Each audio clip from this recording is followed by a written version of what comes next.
and welcome to The Flying Show. My name's Carlos Balmaceda. Every now and then we come across some people with fascinating and interesting aircraft collections and paraphernalia, and today's no different. But the real reason why we're here welcoming Kui Rup is this fella here, a helicopter. Now, this is no ordinary helicopter.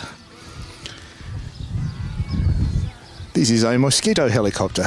It's so small I can put my arm right through the cockpit. And the height of it, well, I'm 6'4" or 4'6". The numbers are correct anyway, but look at that. Tiny little thing. You can fold it up, put it in your shirt pocket, take it with you on holidays. So we'll have a chat to our Victorian representative today and get a bit of an insight into what this is all about.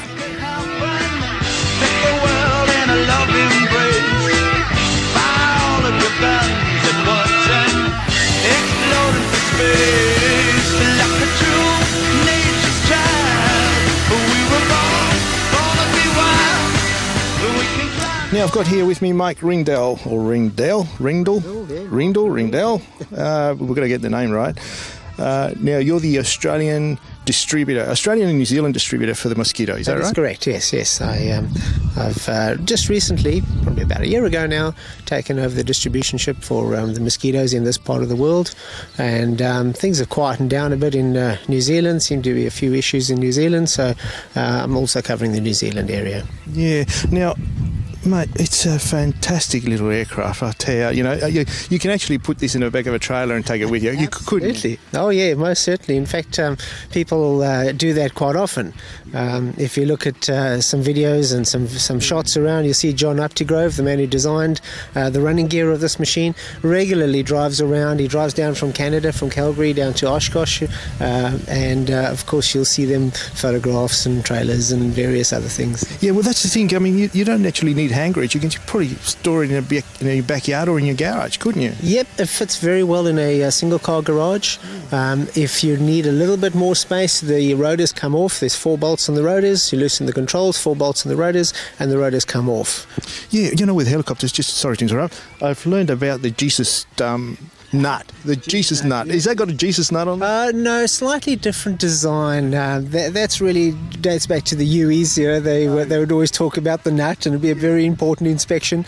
But we have a slightly different design, so no, we don't incorporate that nut. Yeah, well, that's why they was called the Jesus nut, because all the punters were going, Jesus, if that nut comes off, Good trouble. Yeah, exactly right. Well, I suppose that's the technological improvements of these things, Certainly, yeah. If you go through the design of the Mosquito, you'll find that the reason it is so successful is John Updegrove, who designed the running gear, as I say, of this machine, has a flair for being able to take very complex mechanical mechanisms and simplify them. And that's what he's done. You'll notice, if I can point some things out. Yeah, sure, go for it. You'll notice that we don't have the outside spinning control arms for the rotors. We actually run our control through the center of the boom, and that enabled us to run the belt drive, which of course wouldn't have been possible if we had the outside control arms. Yeah, sorry, I can see how simple it is to get the blades off. Yeah, it's only a couple of nuts there. Well, in fact, if we loosened that, we'd have to retrack and reset our blades. So what we do is we loosen them there. Oh, wow. And so you loosen those 4 bolts over there, and the whole blade assembly just pops off. And there you go. You don't need to track. Obviously, you keep track of which one is on which end. No need to track and balance again. Straight back in again. Within a few minutes, you're flying. Isn't that fantastic? What a fantastic concept. Now, what's it powered by? This particular model, there are various models. This particular model is what we know as the XE, and the XE is powered by a motor called the MZ202. Made by a company called Compact Radial in Canada.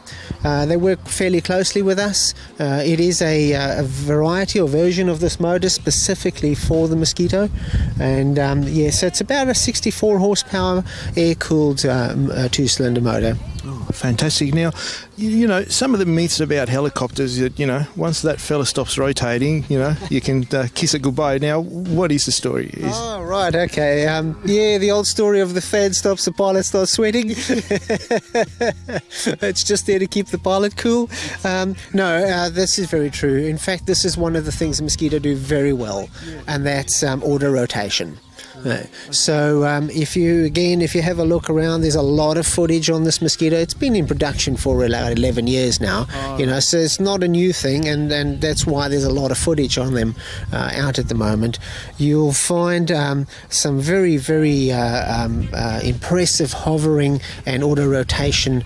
So hovering autos, which is the American term for recovering from a hover. And of course standard auto rotation when you're in flight, of course. And in both regards, the hovering auto is really stored inertia in the blades, so you have enough inertia to still do a soft landing. The blades don't slow down immediately is really what we're talking about. There is so much stored inertia in these blades that if you look, there's a guy by the name of John Snyder, and John will land it from 20 foot, lift it back up again, turn it 90 degrees and land it again. That's how much stored energy is in these blades. And then of course hovering autos, there are a number of commercially made helicopters, without naming names, that you'd be very nervous to auto rotate down to the ground. Again, with the Mosquito, very common practice, and of course a highly encouraged practice is to learn and get comfortable in auto rotations. Yeah, well, that's fascinating, because I'd imagine that once the engine stops, you can actually still have control of the pitch on the blades, and that's what actually. So you would survive. You would most certainly survive. I mean, in best regards, you've become a gyrocopter now. Now, of course, you need to maintain your forward momentum. So that you do have a flare to be able to land and stop it. But yes, effectively you're now a gyrocopter, and pick a spot and land it. Yeah, wow, that's sensational.